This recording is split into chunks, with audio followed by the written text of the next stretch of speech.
Nshuti namwe bagenzi mudukurikirana turabaramukije tubaha n'ikaze mu kiganiro intwaro nziza.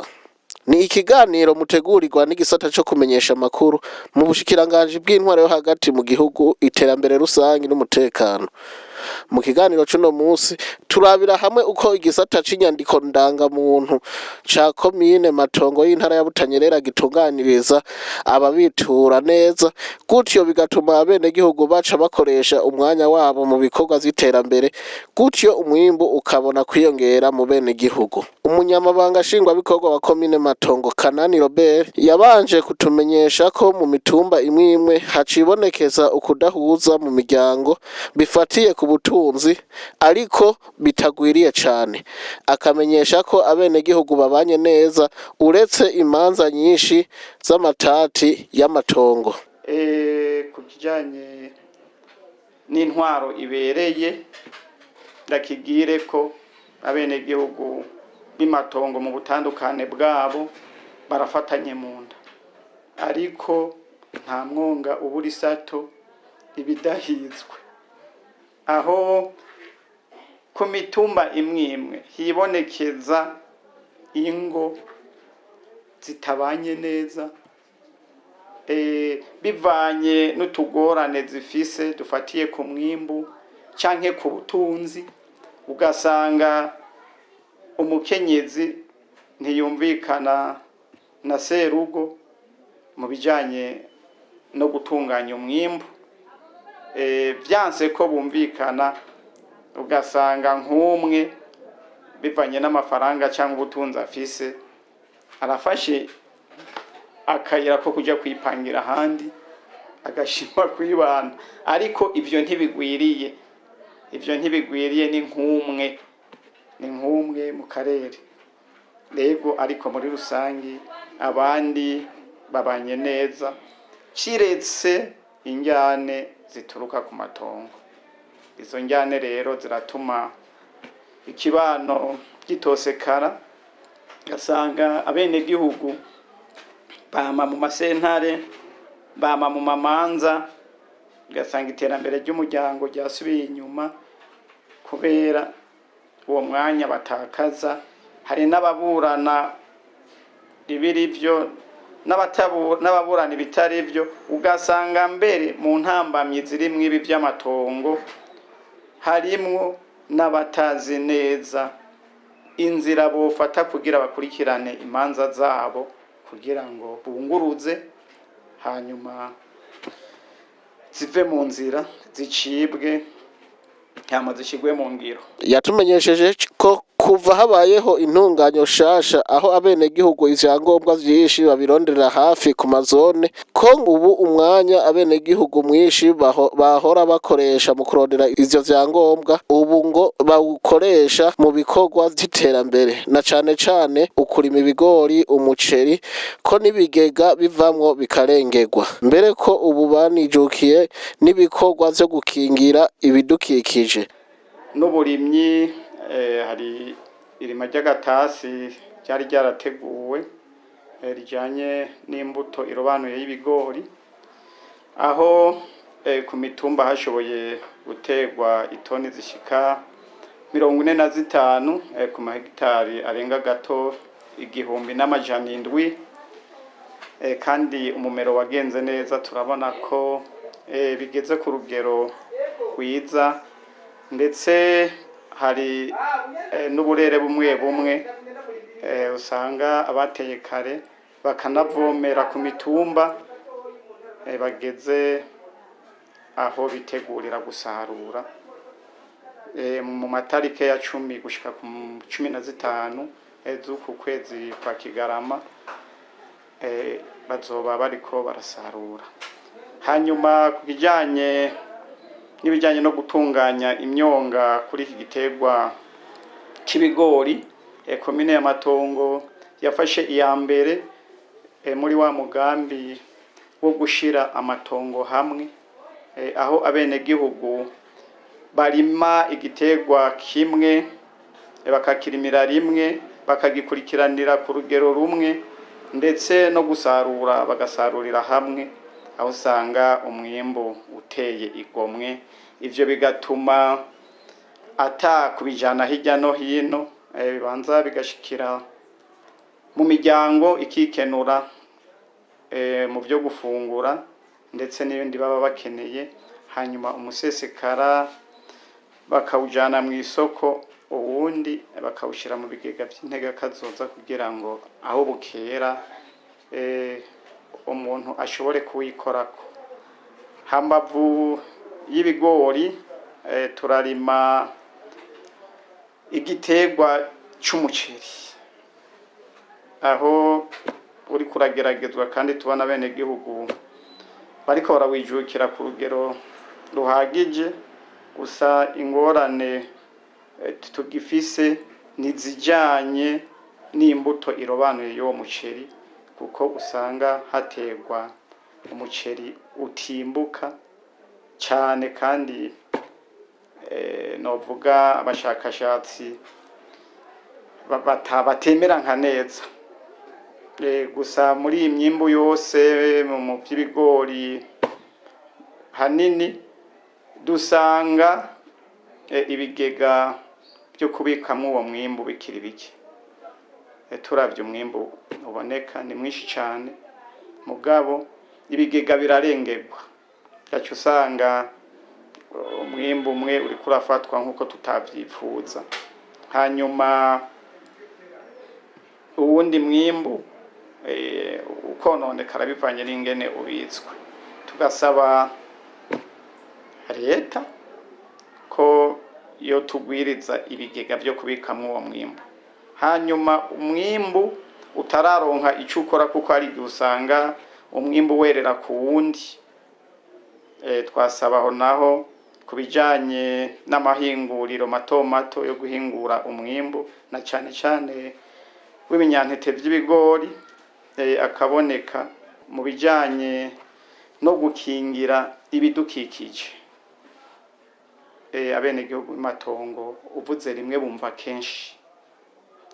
Hanini imitumba igize komine Matongo myinshi irahanamye n'ahatari cyane, ariko abenegihugu barumva impanuro n'amabwirizwa y'ababarongoye mu bijanye n'igisata cyo gukingira ibidukikije, aho usanga imitumba yose amatongo atari make aciye ko imikobeko, ndetse bakanayikingira mu kwitera ko ubwatsi bwo kugaburira ibitungwa, ndetse mu matongo yabo bagatera ibiti bibana n'indimo, tutibagiye ivyamwa na cane cane icamwa civoka, aho iyi komine ya Matongo yafashe iya mbere mu kugwiza no gutera icamwa c'amavoka, akabirya ivoka ya ruhere akaba ariyo rurangiranwa mu ikomine.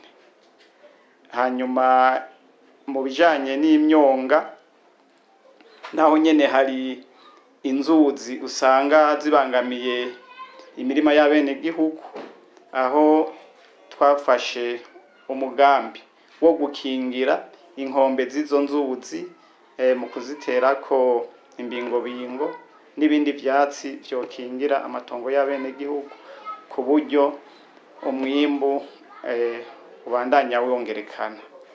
Ndetse no kukibira, kuko komine ya Matongo ihanamiye ikibira, twaragerageje guca imiciro kugira ngo dukingire ikibira, ya miriro ya Nyakanga. Ndetse hambavu y'imiciro haranaba n'umugambi wo gushinga uburimbi bwa kijambere bumwe bw'ibirokosima butandukanya amatongo y'abenegihugu n'aya leta, kugira ngo ibijanye no kuyarengera bihere. uwurongoye zone ya Ruganza yo muri komine Matongo mu ntara ya Butanyerera yabanje nawe kutumenyesha ko umutekano wifashe neza naho hatabura uducamwo mu miryango, ko ubu abenegihugu bakigwa neza kuko bataba ari benshi ugereranije na kera bakironderera ivyangombwa vyose kw'ikomine, aho bahurira ari benshi bavuye mu mazone menshi, akamenyesha ko ingorane bafise ari uko iyo nyubakwa ya zone itaraherahezwa kubakwa. Umutekano ni sawa muri zone yacu ya Ruganza, naho atamwungu buri sato ibidahizwe, utugorane tuboneka n'utugorane dutoyi cyane, usanga nk'umugore n'umugabo bagwanye kubera hari gusanga babahimbye tuyoga, abo naho murazi ntazi banazidakomana amahembe, niyo bishitse bakatwitura ngaha nabone turabaha impanuro tukabahuza bagasubira mu miryango atangorane. Iyo bishitse hakagira nk'umwe aba yakomeretse mwabo muri babiri canke mu bandi, turabumviriza nawe ni mugabo umwe wakomeretse tubanza kumurungika akagenda kwivuza, hama ari ikindi kibazo kihabaye tukaca tunganiriza mugabo ubu wakomeretse yabanje kuja kwivuza. Abenegihugu bo mw'iyi zone ndetse no mw'ikomine na cane cane mw'iyi zone mpagazemwo bavyakiriye neza cane kuko baregerejwe ubutegetsi, mbese baranishimira cane ukuntu tubakira kuko bahora bagenda nko kw'ikomine kubera hahurira amazone menshi, ugasanga umwenegihugu ahamaze amasaha 5-6, mugabo ngaha umwenegihugu akihashika turamwakira tukamubaza ivyo arondera, tuca tumutunganiza ubwo nyene ari bishoboka. Impapuro dufitiye uburenganzira bwo gusinyako tuca tumusinyira akaca agenda, arizo tudafitiye uburenganzira bwo gusinyako tuca tumurungika kwa musitanteri kugira nawene amutunganirize. Ubijanye n'ubuzima bwo mwino zone, izone ya Ruganza ifise imitumba 11 ikaba iriko ubucimbiri 34. Turavye mu ndinganizo hahora je sinari mu ntwaro, mugabo narabibona ndiko ndagereranya ubu niho benshi bavyishimira cyane, kuko mu ndinganizo hahora urashobora kuja kw'ikomine ukagenda ugiye kwandikisha nk'umwana ugataha urupapuro utarutahanye, mugabo mu ndinganizo y'ubu kwandikisha umwana gufutisha uwapfuye ugiye uwo munsi nyene utahabiheze, niko karusho mbona kahari. Abenegihugu kabisa nta ngendo ndende bafata, kuko ubu nta mwenegihugu niburi agi ibirometero vyinshi, ni ibirometero 3 kugira ashikire biro ya zone. Murabona iyi ni zone muri za zone pilote, mugabo ingorane iyi zone n'ubu ntiraheza. Murabona ngaho ku mpande hari ibiyo ntibiraheza gushigwako, hejuru hariya murabona hari ahantu hava amatoilette asiege ngaha dukoresha na zone ntibaraheza kuzikora kubera barya ba engineer bakurikirana amazone pilote barose komande ibintu ngo bitarazimba bica bibazimbirako, benshi bahisemo kuzita ndazi murabizi aho mwagiye muraca. Twebwe mu bisanzwe zone ntirahera kubaka, mugabo turakora neza. Abenegihugu batwituye ntituraba ngo nuko itaraheza, turabatunganiriza atangorane. Inzugi nta mashini barashirako, mugabo ngaha ziriho amashini ariho ngaha, habuze umwanya gusa kubera ubwo buryo, kubera uko kuntu nyene abo ba engineer bagize ibibazo bibadugirako baca bahitamo kubita bitarahera, niyo ngorane ihari. Nubwo buzima rero iyi zone ibayemwo, abenegihugu turabakira atangorane mu bisata byose, ntunganyamatongo, etat civile, education na santé byose birimwo, na juridique byose na development byose ngaha birimwo, kandi abakozi dukorana bo mu ivyo bisata bose turi kumwe ngaha hari nta ngorane.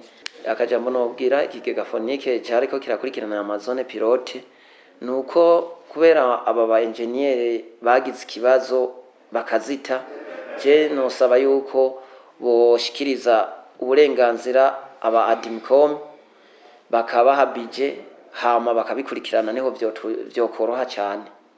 uwujejwe igisata c'inzandiko ndangamuntu muri zone ya Ruganza ya komine ya Matongo mu ntara ya Butanyerera yatumenyesheje ko igisata c'inzandiko ndangamuntu abenegihugu bakinezererewe cane kuko ngo ubu biraborohera kuko ngo ivyo baje gusaba bagenda babitahanye iyo ari ibisinyirwa aho nyene ari ibisinyirwa kw'ikomine naho ngo baca babijana kw'ikomine umunyagihugu akazobitora kw'izone akavuga ko intambamyi ihari ari ukubura amamashini asohora impapuro zimwe zimwe gutyo umunyagihugu agasanga zaheze agataha yidoga iyo naho agiye kugwisohoreza ku mashini ariha akabona ko umengo arurishe kabiri.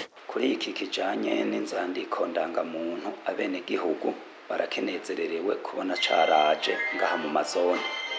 Ni ukuvuga yuko abenegihugu baraza kurondera ibintu bitandukanye ngaha mu biro by'indandiko ndangamuntu, baje kwandikisha abana, abo turabakira tukababaza vyangombwa kubera hari igihe haza kwandikisha abana batandukanye. Hari abana barya twita bishushu, hariho n'abandi bana dusanga bafise base. Abo rero muri ico gihe turaheza tukabatandukanya kubera rya mwana avuka w'ishushu dusanzwe tumutunganiriza tukamwandika mu bitabo bibiri.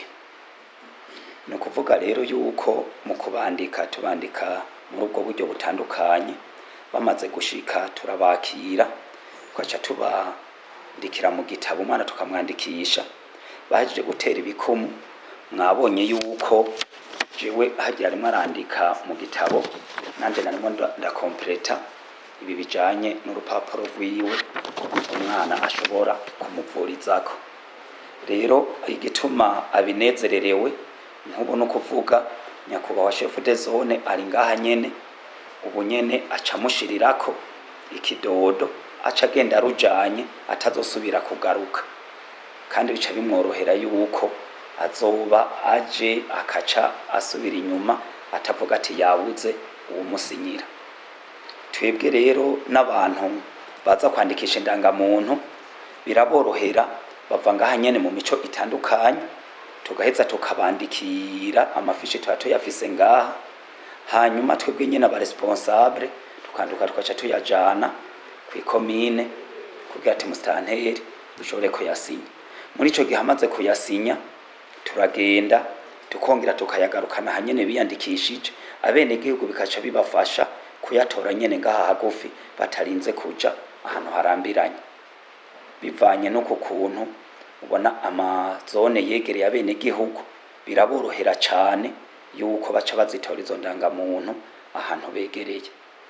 Ni ukuvuga niyo baje kurondera n'ibindi bijanye n'ayandi amatestation atandukanye atarayo kwandikisha abana, nayo nyene turaheza tukayabandikira bakaca dushobora kuyasinyisha.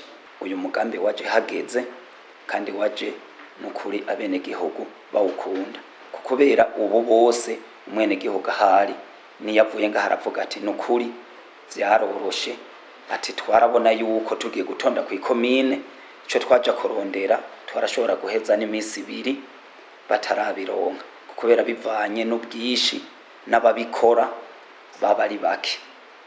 Ni ukuvuga yuko nka komine yahuriramwo zone 4 baje kurondera ibintu, ni ukuvuga yuko wasanga umurongo w'abantu ari muremure. Mugabo ubu ukora ubu buryo bw'uko izone imwe yose ica yitunganya igatunganiriza iyo mitumba igize zone, bica vyoroha abenegihugu ugasanga kwakirwa biroroshe. Hariho abenegihugu usanga harimwo ivyo birengagiza mu kugira ati bibashikire, haraba inama z'abakuru b'imitumba buri uwa mbere. Turaheza yuko bijya bintu byose twadukeneye gucisha mu benegihugu barondera vy'inzandiko ndangamuntu, duca tubituma abakuru b'imitumba iyo barimo barakoresha inama ku mitumba baca batanga iyo information, bikaca bikunda yuko aza kubirondera azi vyaje kurondera. Turanababwira hari ibintu uzusanga hari amatestation usanga kenera ivyo urwandiko rw'umukuru w'umutumba kugira ati yemeze yuko abakuru yo mutumba. ivyo bintu rero biba bikeneye urukaratasi rw'umukuru w'umutumba tuba dukeneye ngaha, tuba twabibwiye abakuru b'imitumba bagaca baza kubibabwira, baca baza bavyitunganije ko atangorane n'imwe irimo. Twebwe no kuvuga yuko tuvuze ati nta ntambamye nyinshi zoba, nta ntambamye novuga ati zihari, kiretse ako kantu koba kabura abene gihugu bagaca bagenda bavuga ati badutebeje. Niyo dushaka gusohora aya maforomilere, urukaratasi rw'amaforomilere, no kuvuga nkuno munsi asanze zaheze, aca tumubwira ati genda atuzogaruka, acabona yuko umenga dusubiye kumukoresha. Kandi vyari vyoroshe iyaje agasanga vyose biri ngaha, tukaca tubimutunganiriza agaca agenda biheze, ivyo biroroha. Novuga yuko mu bintu bijanye n'intambamye zo gutunganiriza bene gihugu turabona yuko nta ngorane zihari, kubera ivyo dusaba vyose biba bikwiye. Aha rero no kuvuga yuko ikintu kijanye n'aya ma attestation, kubera dukunda kuyasohora mu mashine, nk'ubu biratugora cane. Mwene gihugu usanga iyaje kuvuga ati nyandikira attestation, asanze ngaha kw'izone ata mashini ihari, gaca bisaba yuko turinda kumugora kaza kuyandikisha muri sibere. Kandi yamaze kuyandikisha muri sibere, acabona yuko habayemo uruhombo cane, amara kuyisohoza muri prive akaca yongera akaza, akaca yongera akayiriha, acabona yuko umenga ayirishe kabiri. Ivyo rero abene gihugu navyo nyene barakunda kuvyidoga cane. Rero tugaca tugerageza ukuntu tubakaruma buke buke, ati rindira gatoyi, byagoranye, ati bikumbure izo mashini zizotinda ziboneke, hanyuma mutinde mworoherwe kugira muze murandikisha ama attestation. Nuko twebwe tujejwe tuza turabatunganiriza abene gihugu mu byo baza kutwituramo ngaho mu gisata nzandiko ndangamuntu. Nicizanye Petroni, umunyagihugu wo muri iyo zone ya Ruganza, arashima kubona ubu impapuro zimwe zimwe bazirondera hafi kandi mu kuzibaha bakabitaho cane. Turabishima cyane kuko impapuro z'abana tuje kuzitora baratwitaho mu kuziduha. Ni vyiza cyane, ntawo bigaya kuko baba barazanye ngaha ari bamwe baba bava kure, twaja kure, iyo tuva tugasanga turarushe mugabo hano ni hafi kandi tuje baratwitaho. Turabishima cyane, jewe numva bingyohera cyane kubyo badukorera. Nta ngorane kabisa, badufata neza. Ngendabanyikwa Theophile, umunyagihugu wundi wo muri iyo zone ya Ruganza ku mutumba wa Bwayi, yari yaje kwandikisha umwana, yatumenyesheje ko bashima ukuntu bakirwa neza kandi ngo ubu baja hafi. Twaje kwandikisha abana twibarutse, twakiriwe neza kabisa, ntibatuvuruze, batwakiriye cyane n'ubwira. Gusa ikibazo kihari turakunda kugira ikibazo ku mpapuro, aho tuza tugasanga nta mpapuro zihari, tugaca dusubira inyuma tutarose impapuro. Umunsi turaronka kweri ni originali, ubone sawa kweri. Mu bisanzwe kabisa turashima, turanakenguruka kuba umugambi wahari ukorerwa hariya hepfo kw'ikomine, tukaba uburangurirwa ngaha, kuko ahanini haratubera hafi kandi n'abakozi bahari baratubangukira, kuko kenshi naho tuba dutiramye bashobora kuvuga ati je ndafise ikibazo kanaka, ati ndashaka ko umwana wanje shobora kuronka urupapuro. Haraho kenshi nkaho ngamwe usanga bakora i Bujumbura canke bagakorera n'ahandi, urabona ubunye abantu baguma baja gutumika hirya no hino. Turema ubu unya birabangutse kandi bimeze neza, n'abakozi bakora kweri baritayeho twebwe bene gihugu. Turabakengurukiye kweri, ahubwo ku ruhande rw'iwanje yaba ari nk'ivyo noshobora, ariko kuvuga ati leta irakwiye kuraba akantu yo barengerezako, kuko baratwicayeho cyane kabisa.